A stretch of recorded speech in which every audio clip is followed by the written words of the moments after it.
This is Don't Panic, episode number 393, recorded October 21st, 2024. Hello, everybody. Welcome to this episode of Don't Panic, the technology podcast that's going to talk technology. This week, I'm Sean Jennings, joined by two guys who've busted out the flip-flops and the sunscreen on this balmy 80-degree New England day. Dan Miller and Colby Revenue. I'm laughing, Dan, because I also looked up the weather where you live, so no offense. Joke's on you. Yeah, this is the other side of the summer. In the summer when it's 95 degrees and humid on the East Coast, it's 72 degrees and not humid here. But we don't get any of these surprise like August. 2 weeks ago it was like 70 70 high. That was pretty good. But no, we don't get any of these crazy blips. It's just going to be high of 55 and rainy for the next 6 months. 78.6 in the office right now. Wow. I took That's out crazy. the air conditioners yesterday, like 2 days ago, and I kind of regret it. I had to put some of the screens back in the windows because it was beautiful. You're a screen taker outer.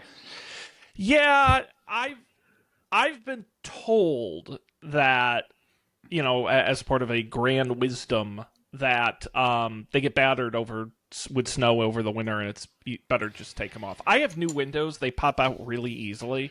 I did the whole house in like 5 minutes, so... See, I have new windows, but I can't figure out how to get the screens out. That was one thing I could do with the old windows, was get the screens out, no problem. So It's an ancient mystery to which you cannot... You know, the lesson I learned, so my house has... This is not a brag, okay?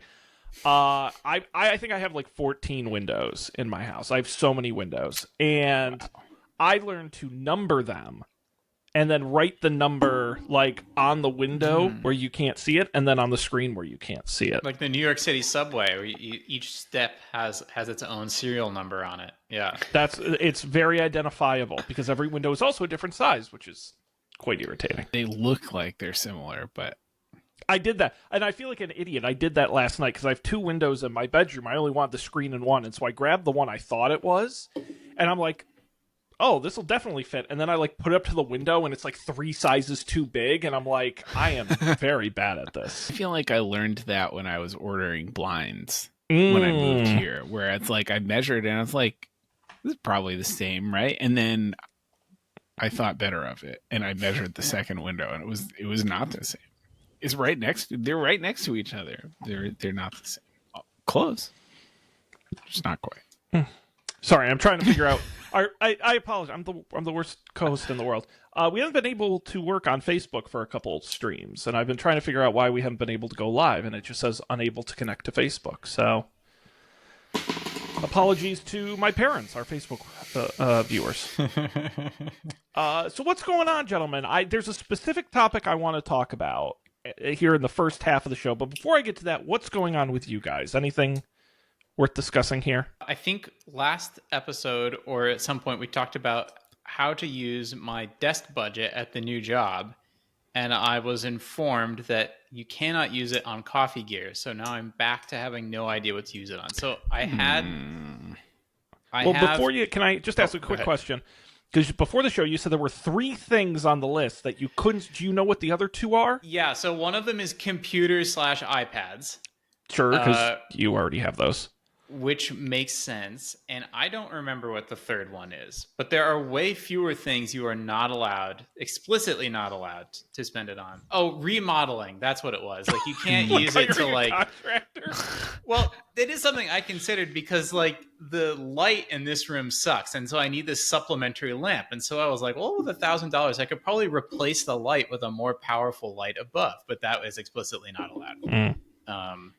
So yes, those are the 3 things, I think. All right. So what have you? Because I've got thoughts generating in my. What have you come up with?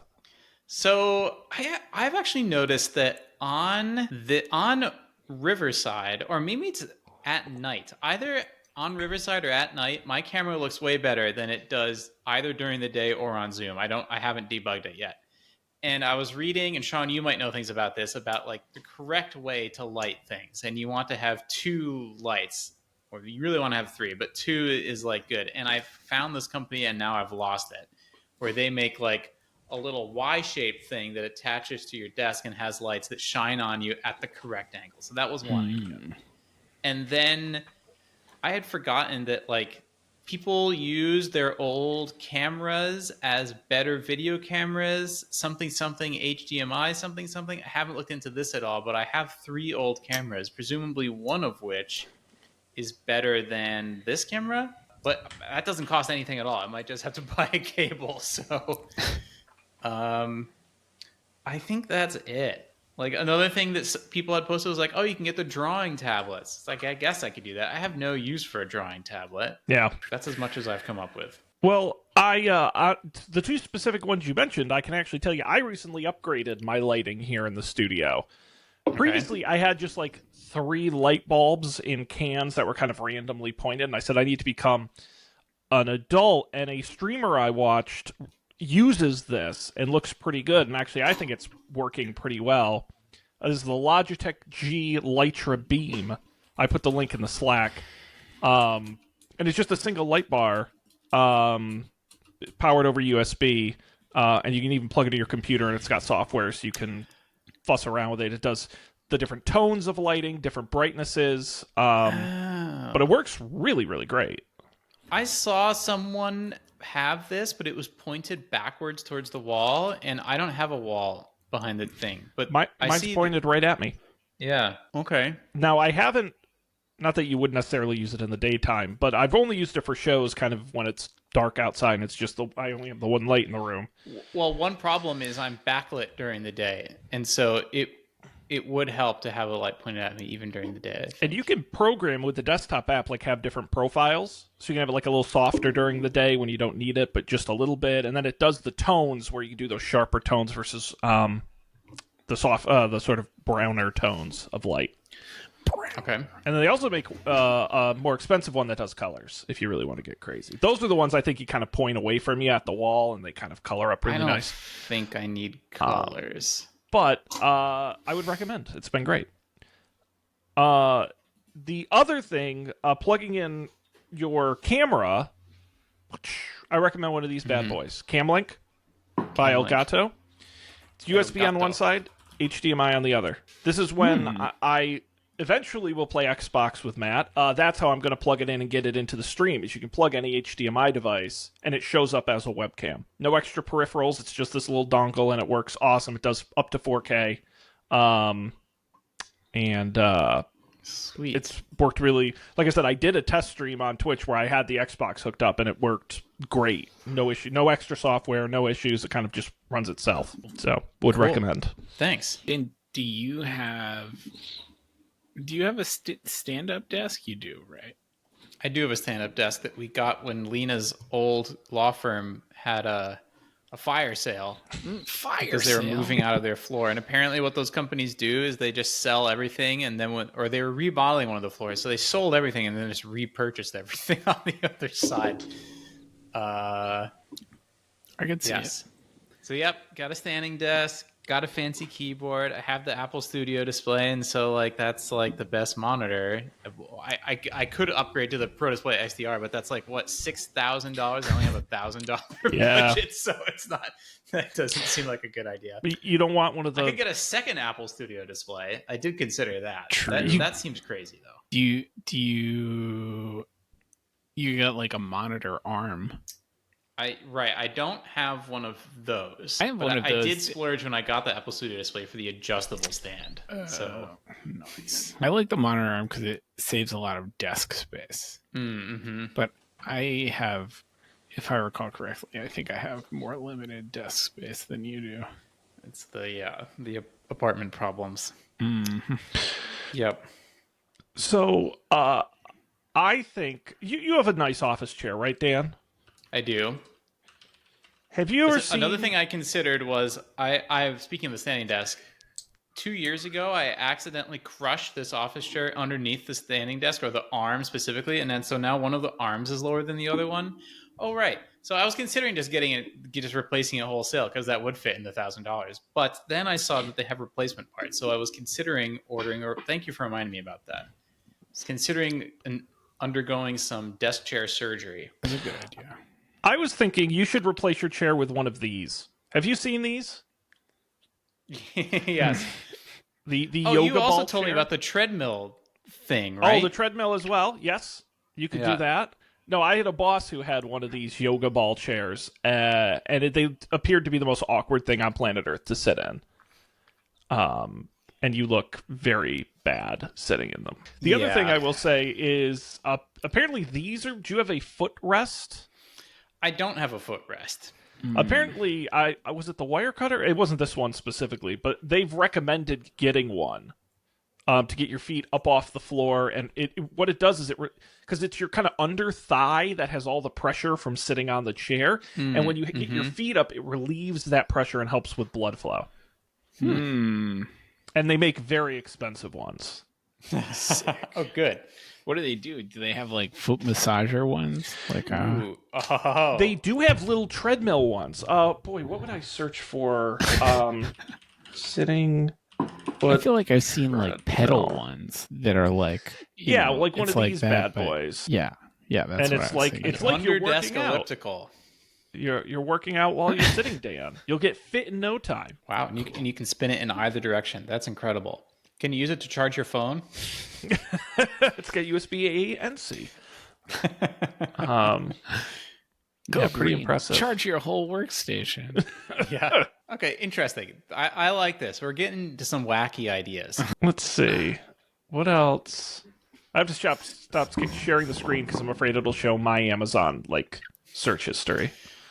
Find what new embarrassing IoT gadget you've purchased. No, it's mostly just buy it again.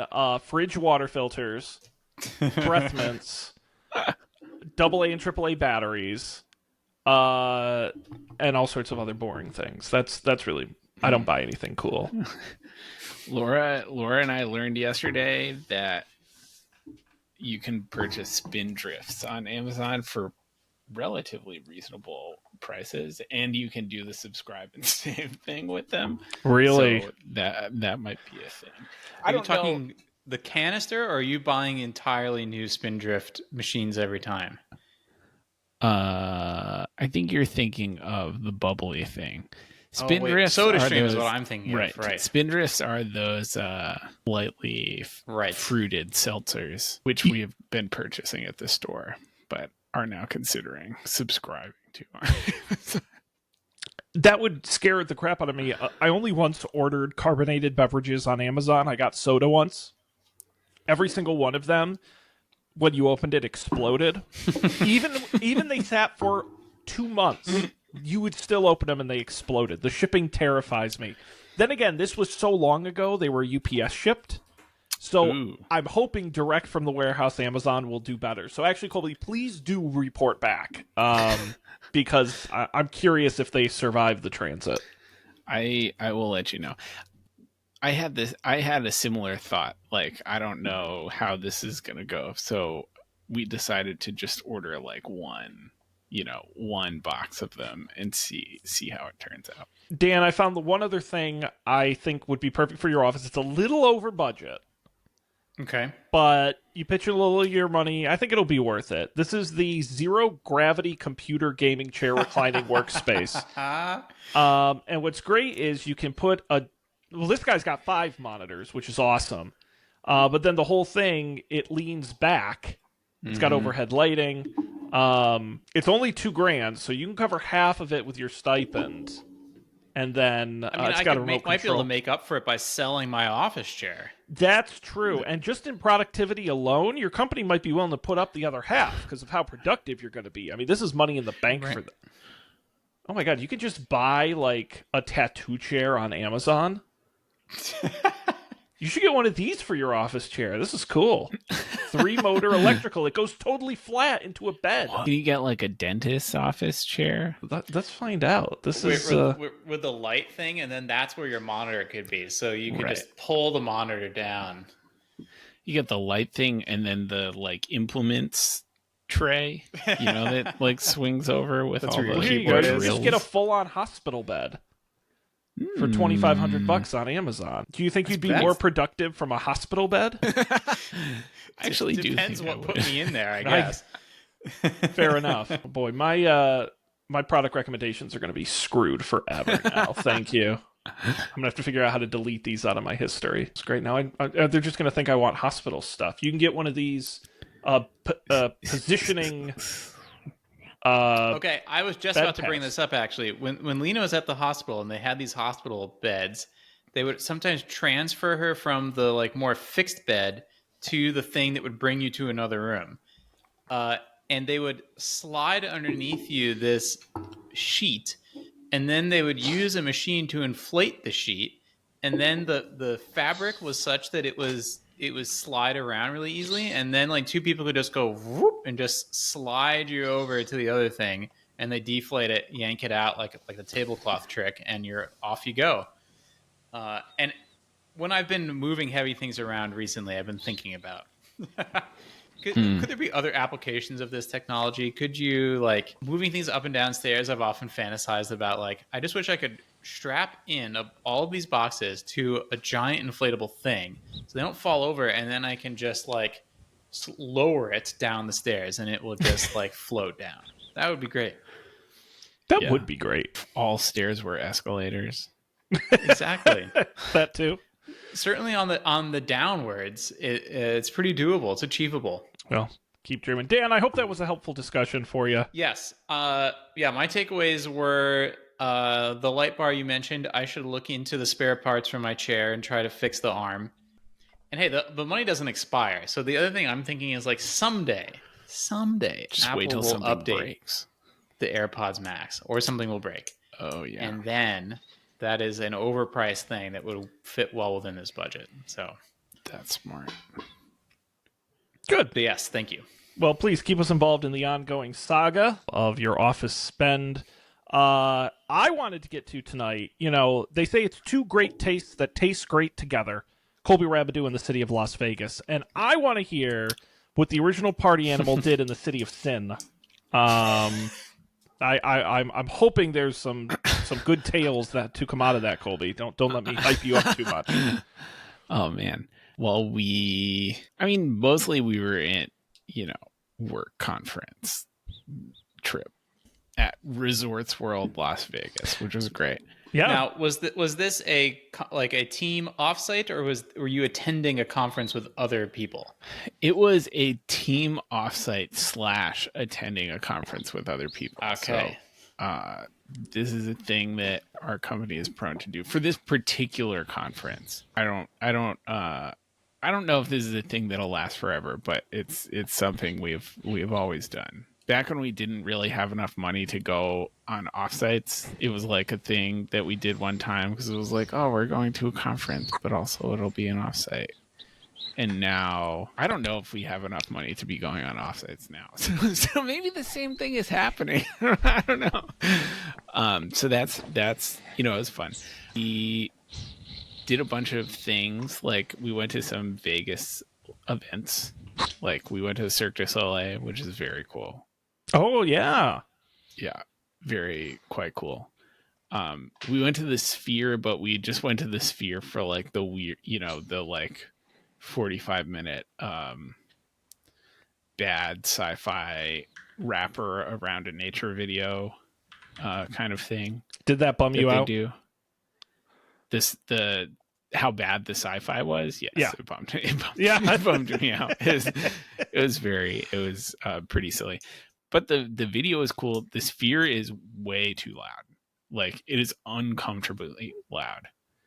If I were going again, I would bring earplugs. Like, hands down. Like, I several points during the show, I simply covered my ears because it was like fire truck like right next to you, like hurt like hurts your ears. Wow. Loud, which was silly. But the screen was cool. What else happened? Oh, when checking in, as I was checking in, the person at the counter was like, hey, we have a room with a better view, but it has 2 queen beds. Is that okay? I was like, okay. So I was on like the 50th floor or something. That was fun. Wow.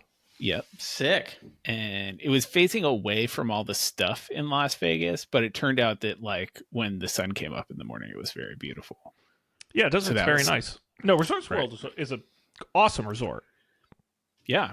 I was in Las Vegas, so one morning I had nothing to do, and so I was like killing time. So I sat down at a slot machine. I put in $20, immediately won $60, and I mashed the cash up. And they're gonna hate you there, man. You're then supposed to lose all that 60 and more. You didn't do it right. I took it up to my room and I like put it in the side pocket of my suitcase. And to be honest, I forgot about it until just now. It's still in my suitcase. Well, it'll stay there until your next trip to Vegas, right? Yep.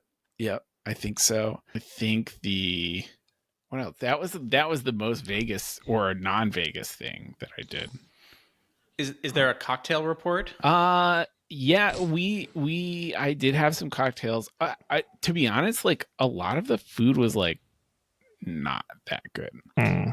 Definitely not like good enough for how expensive it was. It had the, like Newbury Street in Boston is like this, where like all of the restaurants on Newbury Street are like quite expensive, and like 4 of them are like, the quality of the food is like good relative to how expensive it is. But we did go in Resorts World. There's like a speakeasy that is like, you got to go there. Yeah, there's like, it's like there's a food court on one side of the thing, and like randomly there's like a bookcase in the food court, and you like, it's a speakeasy.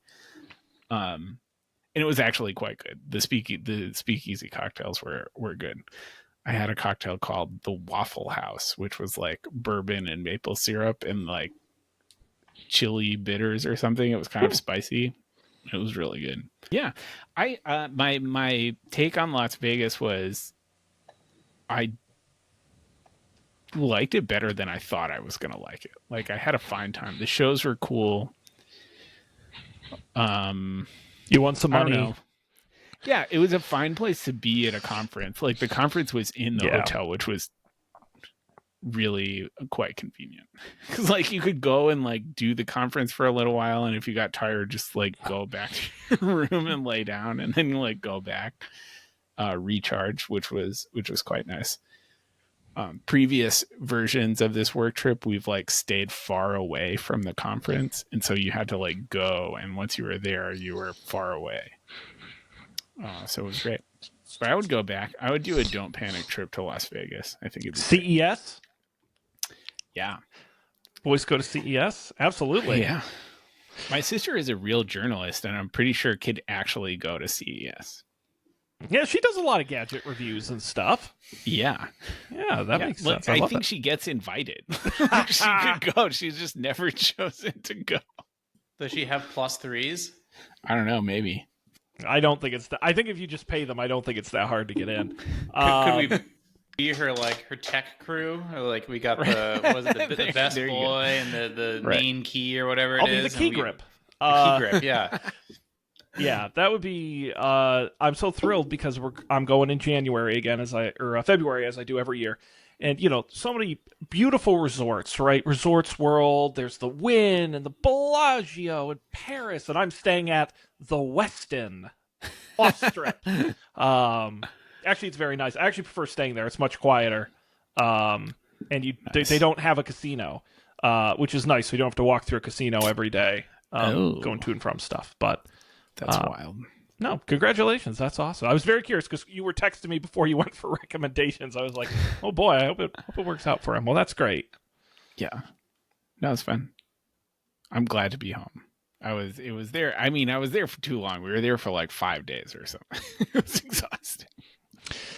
Yeah, I usually go for 7 to 8 and work the convention all day. And it's the longest, most exhausting week of my life. And I love it. Yeah.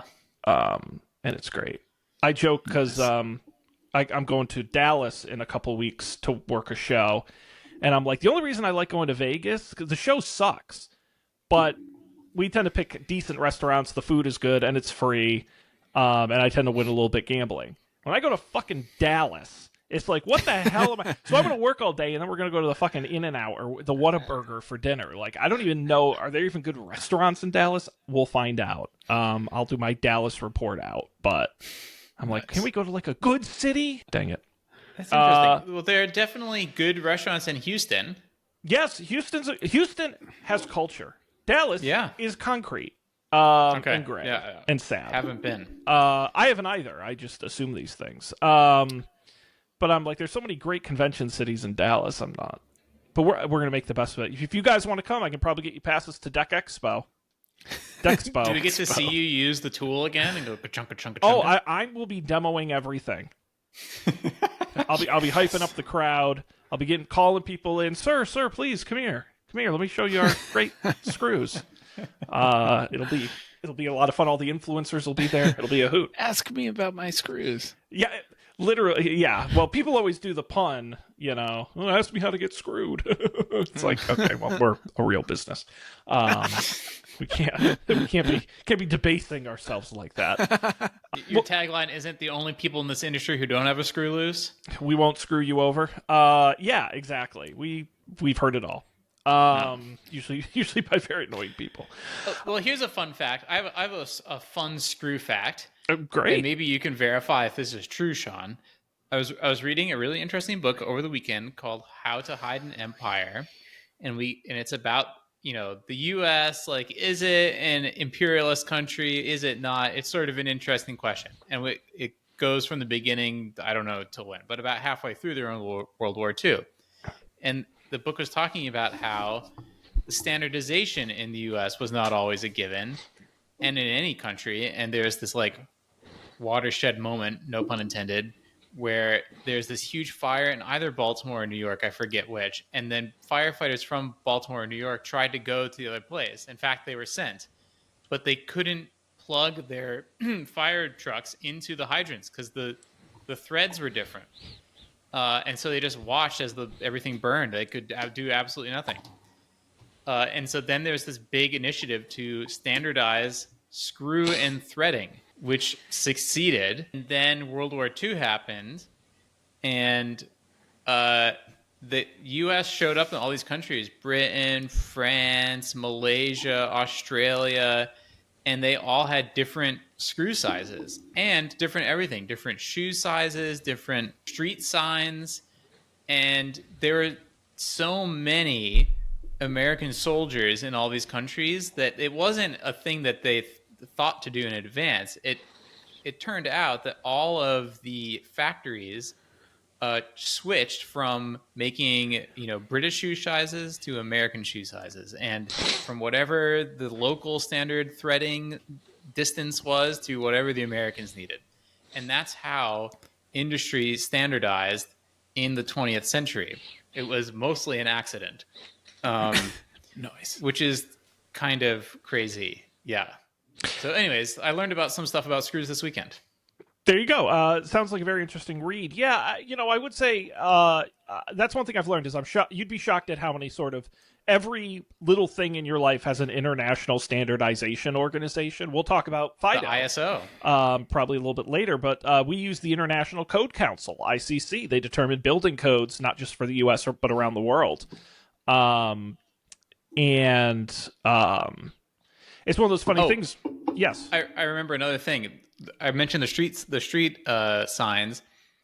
It turns out if you're going to essentially occupy a country, you don't want to spend a bunch of time building out street signs, but you do need to build roads. And if you're going to build roads, there's really only one sign you need, the stop sign. And the U.S. used the U.S. stop sign in all the countries. In almost every country, including Russia and North Korea, has the exact same stop sign as the U.S. for this reason. All comes back to building roads to and from airports in World War II across the world. Wow. Awesome. Yeah. It's interesting. It's like one of those things where oh, this explains an aspect of the world I never thought to question before. Well, it's one of those things too where I still think it's kind of crazy that we have so many different electrical socket standards around the world. That seems like one that would have gotten standardized at some point, but it remains pretty unchanged. Yeah, it was probably just a couple years too early for the big World War II homogenization. This is why we need more World Wars, guys. That's the Don't Panic opinion. Anyways. No, that's very interesting. Guys, I do want to get on to our main topic this evening, but before I do that, you have the option of hearing my mortifying, embarrassing story at the supermarket this weekend. But we can move on. Can't say no. Oh, see, I set you up for it. I'm not easily flustered or embarrassed, to be honest with you. I'm really not. I'm pretty chill because it's like, whatever, I'm at the supermarket. I was buying groceries, and among them, pickles. And I like Nathan's Pickles, the hot dog people. They make great pickles. I would recommend them. But they sell them in plastic tubs, kind of like you would get deli salad in or something with a set lid. And in that tub, it's only like 35% pickles and like 65% pickle juice. Well, of course, I'm at the self-checkout, and I pick up the tub, and I fumble, and I drop the tub, and the tub cracks. And I pick it up, and it's just leaking pickle juice. And it just keeps going and going and going, and there's no way to stop it, and it stinks. It stinks so bad. And it's going, and it's gushing all over the floor. It's starting to run, like, towards the other self-checkouts. And the self-checkout, like, attendant guy was standing there, and I'm like, there's a pickle spill, and he comes over and he goes, ugh. Like, he makes the face. Like, oh, and he's like, he was nice about it, but he's putting down the paper towels, and I'm like horrified at this point. I've got pickle juice everywhere. And so he's like using just like a roll of paper towels to clean up an amount of liquid that you need like an industrial like mopping setup to accomplish. And so while I'm like, I'm so sorry, man. I'm so sorry. Meanwhile, I'm like subtly still scanning because it was like the first item I picked up. I still had a cart full of groceries. So I'm like standing back as far as I can away from the spill, and I'm just like scanning one item at like subtly. And I'm like, I'm really, again, dude, that sucks. I'm really sorry. And he's got to like go on the intercom. We have a spill at the self-checkout. Please bring it. And everyone's like staring at me, and everyone can smell it. And I'm like scanning. And finally I get to the last item, and I like slide in the card, and I pay, and okay. And then he looks at me, and he can like see how like visibly upset I am. And he's like, you don't have to like stay while we clean this up. And I'm like, I know. I just like feel really bad. And he's like, no, man, it's okay. And then as I'm leaving, another customer's coming up behind me, and I'm like, don't use this register. It's covered in pickles. Don't use this. Well, of course, I used to work in a supermarket. I cleaned up every kind of spill you can imagine. But it was just the fact that there was so much pickle juice in this plastic tub. And I pick it up. It wasn't even that big of a crack, but there was no way to stop it. And it just kept going and going and going. And it was horrifying. And I didn't get any pickles. So that's sad. A tragedy. You didn't go back for a second one. No, I checked out as fast as I could. I left the cracked one there, and I was just like, peace out. I can live without pickles. Of course, now all I want is a pickle. But I've never had such a horrific spill in my life. Remind me, Sean, are you a pickles on sandwich person? Yes, but I don't usually. So if I go to like a deli or somewhere that a sandwich place, yes, pickles all day long.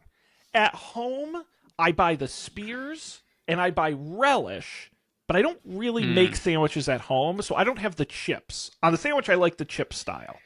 On hot dogs, I like the relish style, and then obviously the spear as a side. But I do like pickles a lot. Now, at our supermarket, I don't think we have Nathan's brand pickles. I am curious to try them. But there is a different brand of pickles, which is quite good, but also comes in those plastic tubs. And I don't know who thought.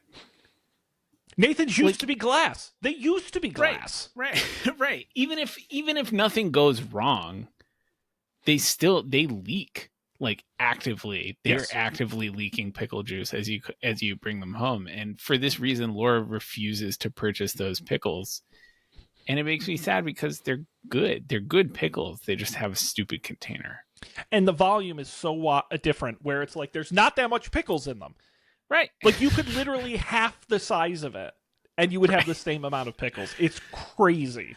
Is it like just because they had a bunch of those containers on hand and they were like, oh, well, yeah, I guess we could put pickles in those for a few years. It'll be fine. It sounds silly. We did that at my company. We switched one package to another package we already had. We saved like $750,000 a year by doing that. You would be they probably found a deal on a bunch left in a warehouse somewhere. Said, fuck it, put the pickles in them. Who cares? Right. Yeah. So maybe I'll boycott. I'm gonna go back to Clausen. I don't need this Nathan's nonsense in my life.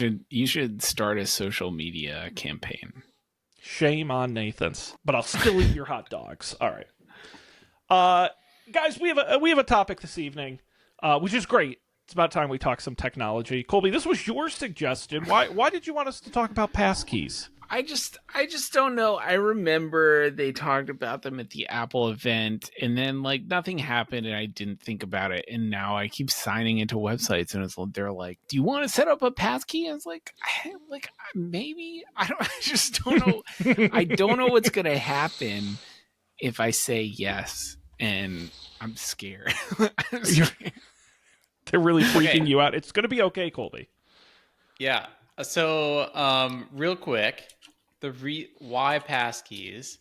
I think that like for the websites and for you, there's the benefit of they can't be phished because they can't be serialized to something that you can paste to someone or say over the phone. So that is the why, and I think people sometimes lose sight of that. For the user, I think there's a secondary benefit, which is it's way faster to log in. And then I think that one of the problem that Passkeys has is it's like one of those standards that is not a product. And so it's unclear how you actually use it. And so I'm not like an expert, but I think there are a couple different ways you can use it. So my understanding is that your operating system could vend passkeys. So it could store them and vend them to things. I don't know if anything actually does this. Practically, it's the web browsers that store and vend the passkeys. I guess on Mac it does store and vend the passkeys, but I bet on Windows it doesn't. I think it's down to the browser. And so, for example, Chrome, my understanding is Chrome, if you say store a passkey and you're using Chrome, it will store it in Chrome. It will not store it in the macOS thing. But the advantage is that it will work on other operating systems. However, so that's one aspect of it. Now you might ask, how then, if I store a passkey for like Google on my work laptop's Chrome, how do I get that passkey to sign in? And the answer is you don't. That's the first answer. And so on every website that I'm aware of, by adding a passkey, you don't replace any existing sign-in mechanism. You merely have the passkey as another option. That might change in the future. Then there's another level. Like I'm sure there's something you can do in Chrome to like have a profile and sync them. I haven't done that. Password managers also support passkeys. And you can store passkeys in the password manager, and then their little extension thing will somehow offer to provide a passkey when asked for it. And then that is super duper fast. So the 1Password passkey support is really good. And the experience, at least on desktop, I don't know if I've tried this on mobile, is you go to like Google or GitHub, and Google either knows because they know you have a passkey or something about your computer indicates that you have one. It's like, hey, it's time to auth. And then 1Password's like, press your thumb on the thing or finger on the thingy, and then boop, and then you're off to the races. And there's a button at the bottom. It's like, sign in another way. You could use the SMS thing, or you could use the 6-digit code, or you could use the password. I see. So one of my big takeaways is just have shit tons of passkeys. So starting at my new job, yeah, I didn't really realize this until last week, but starting at my new job, we use Okta. And to sign into Okta, they actually ask you straight up at my new job to use a passkey. And so I have a passkey in my work Chrome profile. I have a passkey in Safari. I have a passkey in 1Password. And they are all separate items in my Okta account, but they all identify me. So each time I use a new thing to log into Okta, it's like, do you want to set up a passkey? I'm like, yes, like, sure, whatever. Store it, whatever operating system, browser combination I'm on, just store it. And then I don't have to do this ever again. And I don't care if I lose it. It's kind of ephemeral from my perspective. Mm-hmm. If I get a new computer, I just have 4 new passkeys. Who cares? See, I think that's the part that I didn't understand is like, it's like connected to the thing that you signed in on. Yeah. Basically, the technology behind it is, like all good things, based on crypto. And basically, The real crypto, the original crypto. Yes. Original crypto. Where a public key is generated, and then a device-specific one is created, and they just check to see if it matches, and it's pretty much that simple. It comes from the FIDO Alliance, which is a security alliance between Microsoft, Apple, Google, and a number of other companies. And what that means is all of your various devices and password managers generally support it. Chrome does as a browser. iOS does, especially with the new password app. For example, my Google, I have a key for 1Password.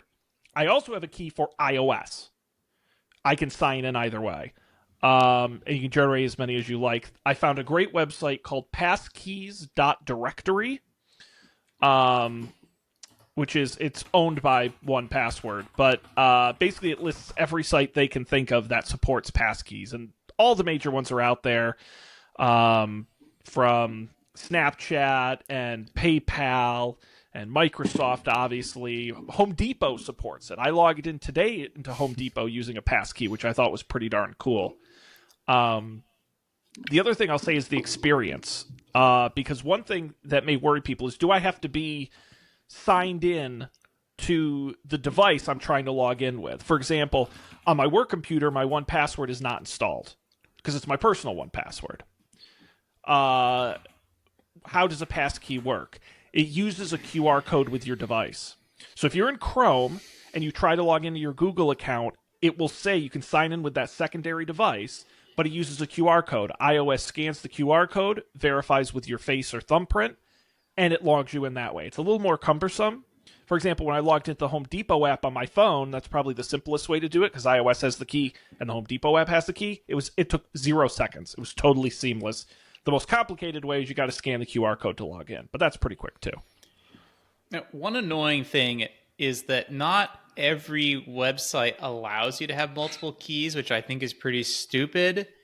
And it really defeats the point because then you pretty much have to use 1Password or something similar. And I'm also unclear on, so I went to the Passkeys directory website and it was talking about you can use it to sign in and do MFA. It looks like those are additive. And that part is confusing too, because sometimes you can't fully log in. I'm guessing, I don't know. I feel like sometimes I can't fully log in with just the passkey. GitHub, I think, is the big one where they want you to also do two-factor a different way. And so that is the thing I don't entirely understand. But Google, for instance, you can if you have a passkey, you're just in. No SMS, BS, no gotta look up the thing and type in the 6-digit thing or copy or respond to some push notification. It just goes. Yeah, I mean, I'll say I have my Amazon one turned on. It just never asks me for it. I generated the key. It exists. It just always asks me for my password, and I can't figure out how to get it to do that. That's weird. So it's a little funky. Set that up on Colby, were you able to sign up for a passkey? I think I did it with GitHub just now. So I did this with GitHub, and 1Password popped up and was like, "Do you want to save this in 1Password?" Now, will that propagate to my other 1Passwords? Yes. Yes. I see. So that one, in that case, that passkey is gonna slurp around with me. And then to my other device.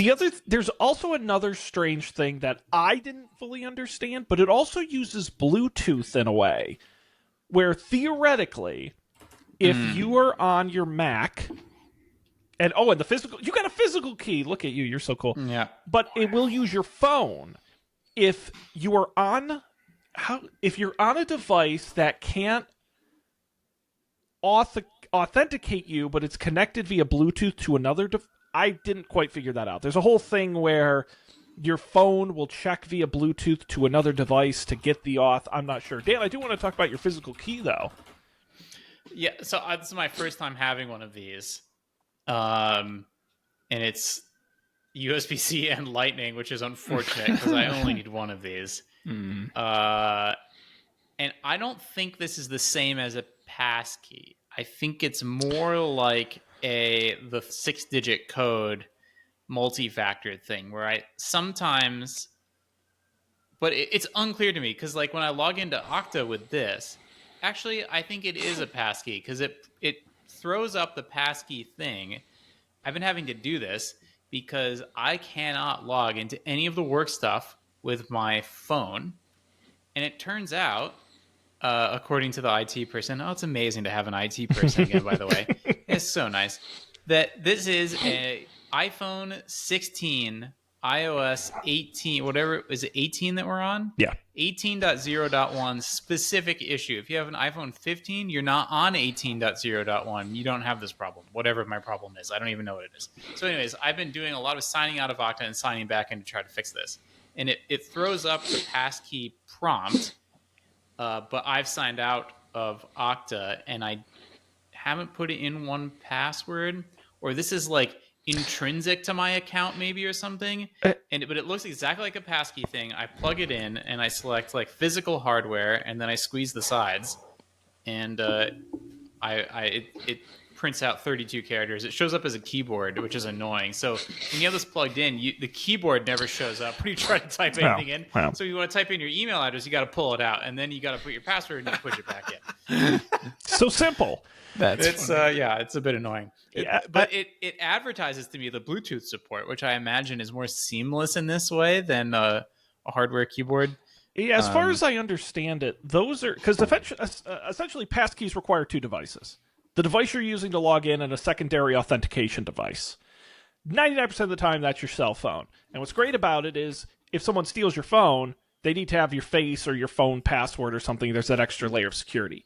My belief is the passkey acts as that second device that it's matching against to make sure that it's authorizing and it's you. And so that way, if you don't want to have to use your phone or aren't allowed to, or there's a technical reason why you can't, you get the physical key, it's on you, you plug it in, and that's what tells the passkey, you're good to go, this is Dan, let my man in. Just like that. So report back, Colby. All right. I love it. I think it's great. It seems nice. I did it on GitHub and I signed out and logged back in and it worked. And then I did it on my phone. I signed out of the app, logged back in, and it worked. So that's great. Yeah. That was the one I would have been nervous about. It does. One password only seems to pop up sometimes on apps specifically. When I was logging in, so the first thing to know is that signing into the GitHub app, it like popped the web view thing and was like, GitHub wants you to sign in with a web browser. I was like, okay. And so it worked that way. But it didn't work the first time I did it.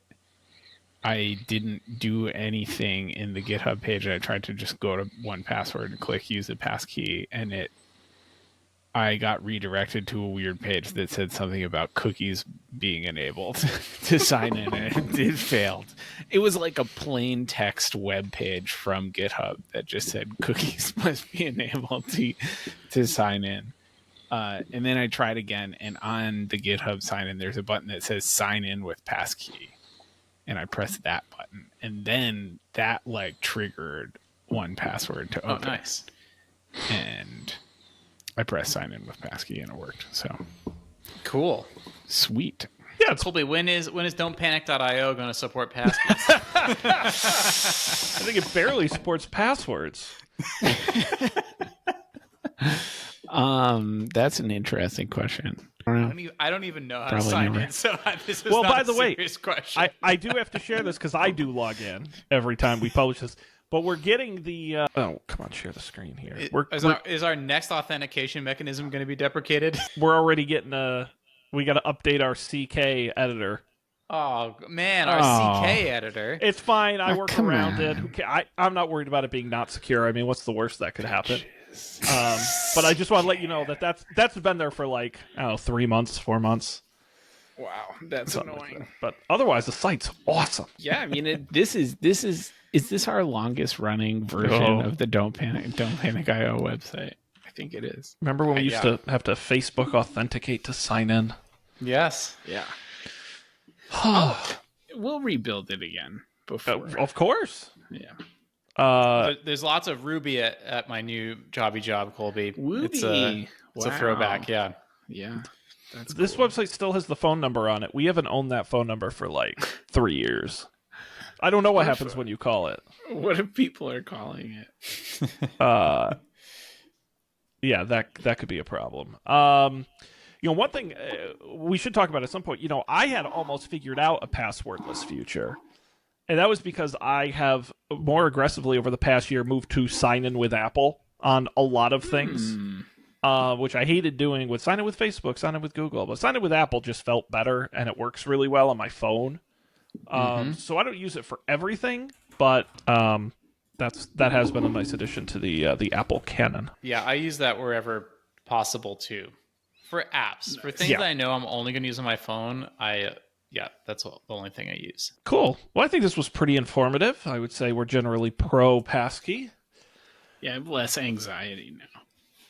That's literally don't panic. That's what we're here for. If anyone out there has tech topics they're concerned about and would like us to talk about on the show, we're happy to read Google for you. So please let us know. Guys, anything else from you this evening as we go over the top of the hour?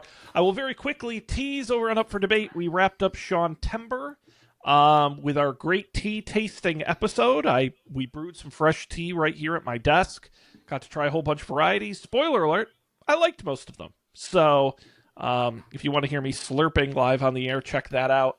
And you guys want to know what our next on-stream promotion is going to be, our next big podcast event. And we didn't say it on the other shows. This is a Don't Panic exclusive. Oh, hell yeah. What is it? Listen, we've covered a lot of films over the years. We've done action. We've done more action. We did Halloween movies. Guys, what's the greatest genre of cinema? Biopics. No. I would say close, but it's not particularly. No. Rom-coms? We're finally covering what the fans have been demanding. Stop-motion Christmas classics. That's right. Rankin and Bass. You know them. Rudolph the Red-Nosed Reindeer, The Year Without a Santa Claus, Frosty the Snowman, all of your favorite classic stop-motion animated Christmas films starting around Thanksgiving and leading up to the holidays. We're going to be covering all the classics from the ones you know and love to the really weird ones everyone forgot. So get excited. But next week, we're going to be back playing more Chrono Trigger. So it'll be a lot of fun. Check that out over at UpForDebate.tv where you get your podcast. It's going to be a good way to wrap up the year. Of course, our show here is don'tpanic.io. We just talked about how great and somewhat secure our website is, so you should check it out. All the audio and video of the episodes are there. I'll put a link to some of the products we talked about on the show there, so you can check that out, including the $2,000 hospital bed Dan's going to buy for his office. Of course, you can subscribe wherever you get podcasts, video version on YouTube, and of course, you can get a hold of us, don'tpanicshow@gmail.com. We are going to wrap it up here, but it's been a pleasure being with you all. I'm Sean, they're Dan and Colby. We're going to see you next time for another great episode of Don't Panic.